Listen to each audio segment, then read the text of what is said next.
Hello दोस्तों, कैसे हो आप लोग। आशा करते हैं आप लोग अच्छे होंगे।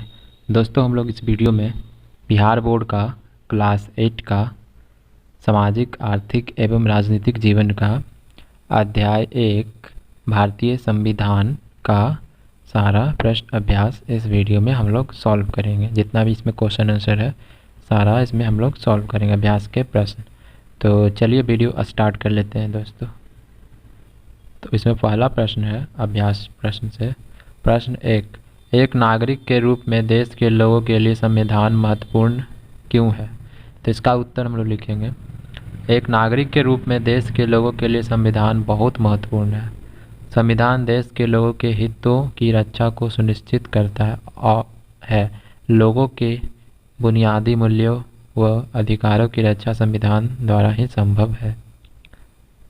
अभिव्यक्ति की स्वतंत्रता, सामाजिक आर्थिक और राजनीतिक न्याय, विश्वास धर्म और उपासना की स्वतंत्रता, प्रतिष्ठा और अवसर की समानता के लिए देश का संविधान व्यक्ति की हर संभव सहायता करता है। अगला प्रश्न प्रश्न संख्या 2 में स्वतंत्रता आंदोलन के दौरान भारत के लोगों ने अपना संविधान बनाने की मांग क्यों रखी होगी। तो इसका उत्तर हम लिखेंगे। भारत के लोग अंग्रेजी सरकार के बर्बर और क्रूर शासन से त्रस्त थे। लोगों को ना आर्थिक आज़ादी थी, ना सामाजिक और ना ही राजनीतिक आज़ादी हासिल थी। अभिव्यक्ति की स्वतंत्रता भी नहीं थी। दमनपूर्ण शासन से त्रस्त भारत के लोगों को लगने लगा कि जब तक अपना संविधान देश में लागू नहीं होगा तब तक लोगों को बेहतर शासन प्राप्त नहीं होगा। अतः स्वतंत्रता आंदोलन के दौरान भारत के लोगों ने अपना संविधान बनाने की मांग रखी।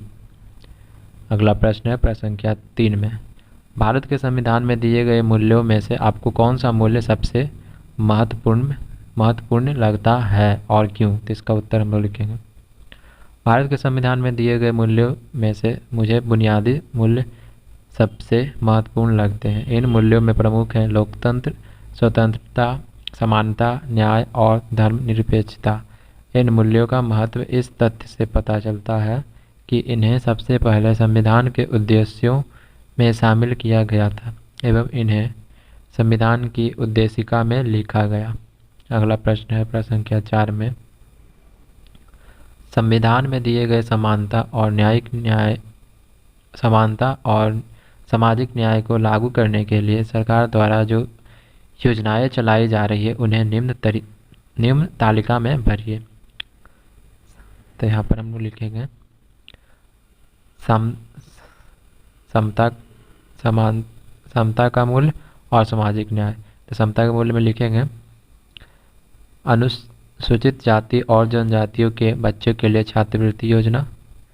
अगला पॉइंट लिखेंगे वृद्धा पेंशन योजना। तीसरा पॉइंट लिखेंगे निम्न वर्गों और पिछड़े वर्गों के लिए आरक्षण की सुविधा। और सामाजिक न्याय में लिखेंगे अनुसूचित जातीय जनजातियों के छात्र छात्राओं हेतु आवास की व्यवस्था। सेकेंड पॉइंट लिखेंगे मुफ्त पुस्तकें देना, छात्राओं को साइकिल देना आदि। अगला लिखेंगे खास ज़रूरत वाले लोगों को विशेष सुविधाएं देना जैसे रैंप बनाना, पहिए वाली कुर्सी का प्रबंध करना इत्यादि। अगला प्रश्न है प्रश्न संख्या 5। नीचे दिए गए गद्यांशों को पढ़कर दिए गए प्रश्नों के उत्तर दीजिए। संविधान सभा की बैठक नई दिल्ली के संविधान सभा भवन 8:30 बजे शुरू हुई। माननीय डॉक्टर राजेंद्र प्रसाद ने सभा की अध्यक्षता की। इस सभा में माननीय सरदार वल्लभ भाई पटेल ने अपने विचार प्रस्तुत किए। समिति में 2 विचारधाराएं थी। बड़ी तादाद में विख्यात वकील थे जो बहुत बारीकी से हर वाक्य, हर शब्द, यहाँ तक कि विराम और अल्प विराम की जांच कर रहे थे। ये दोनों विचारधाराएं 2 अलग अलग दृष्टिकोण से मामले को देखती थी। एक विचारधारा यह मानती थी कि अधिकारों के इस प्रतिवेदन में जितने अधिक से अधिक संभव हो अधिकार शामिल करने चाहिए जो अदालत में सीधे लागू किए जा सके। इन अधिकारों को लेकर कोई भी नागरिक बिना किसी कठिनाई के सीधे अदालत जा सके और अपने अधिकार प्राप्त कर सके। दूसरी विचारधारा का मत था कि मूल अधिकारों को कुछ ऐसी बहुत अनिवार्य बातों तक सीमित रखा जाना चाहिए जिसे आधारभूत माना जा सके।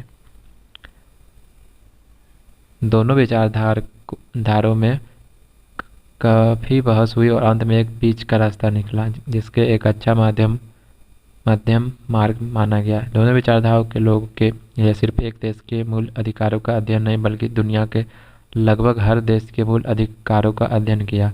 वे इस नतीजे पर पहुंचे कि हमें इस प्रतिवेदन में जहां तक संभव हो उन अधिकारों को शामिल करना चाहिए जिन्हें उचित माना जा सके। इन बातों पर इस सदन में मतभेद हो सकता है। सदन को हर धारा पर आलोचनात्मक तरीके से विचार करके विचार सुझाने, संशोधन के सुझाव देने और निरस्त करने का अधिकार है।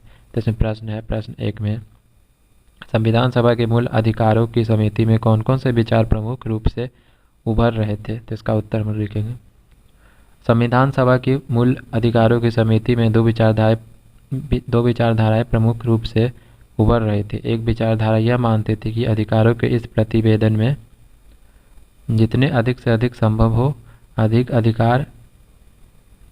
अधिकार शामिल करने चाहिए जो अदालत में सीधे लागू किए जा सके। इन अधिकारों को लेकर कोई भी नागरिक बिना किसी कठिनाई के सीधे अदालत जा सके और अपना अधिकार प्राप्त कर सके। दूसरी विचारधारा का मत था कि मूल अधिकारों को कुछ ऐसी बहुत अनिवार्य बातों तक सीमित रखा जाना चाहिए जिन्हें आधारभूत माना जा सके। अगला प्रश्न है, प्रश्न 2, आप इनमें से किस विचार के साथ सहमत हैं और क्यों? इसका उत्तर लिखेंगे। मैं प्रथम विचार से सहमत हूँ क्योंकि यह विचारधारा लोगों से अधिक अधिकार देने के पक्षधर हैं जिन्हें अदालत की सुरक्षा भी सीधे सीधे प्राप्त होगी। अगला प्रश्न है, प्रश्न संख्या 3, संविधान सभा में सदस्य किस तरह किसी निर्णय पर पहुंचते थे? गद्यांश के आधार पर अपने शब्दों में लिखिए। इसका उत्तर लिखेंगे।